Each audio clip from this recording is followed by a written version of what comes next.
bà xong chụp đập số sắc ra riêng cho môi lộc ru Charles McCall hay yên nhân mô pi mê riêng nạc đăng slide yên bà đi cái chia ABCs rồi bà phía sau anh lê yên hay yên yêu hái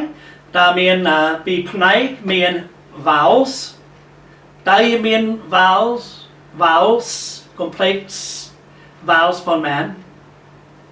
In Mian Pram, we have 5 vowels, right? How many consonants? We have 21 consonants. So say it after me. 5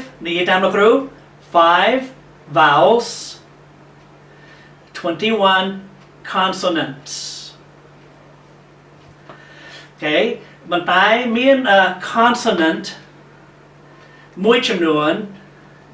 ដែលមានសំឡេងមិនមែនតែមួយទេមិនតែមានពីរ Okay សូមមើលទៅ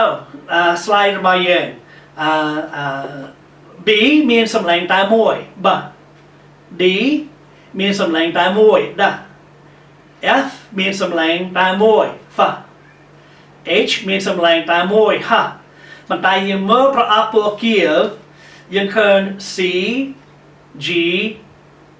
S Okay អក្សរ C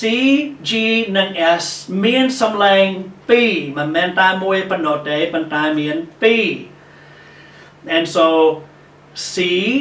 the letters និយាយតាមលោកគ្រូ the letters C G and S have 2 sounds. The letters G, C, and S have 2 sounds. So, nigay tam lokru. C, K, S. K, S. Aksar C, samlang teng B. Aksar moi chi samlang rwa K. Aksar tia samlang ti B. Cứ chia samlang rwa S. Okay, so C មានសំឡេង2សំឡេង1ជាសំឡេងរបស់ K ហើយសំឡេងទី2ជាសំឡេងរបស់ S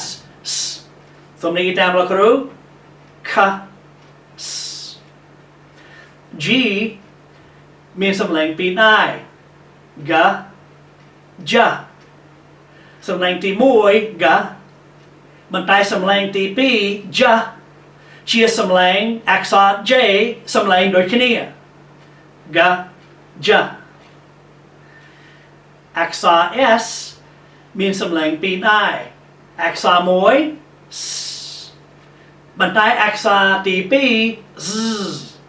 ដូចគ្នានឹង Z Z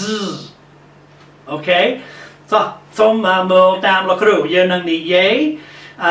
សំឡេងរបស់ ABC យើង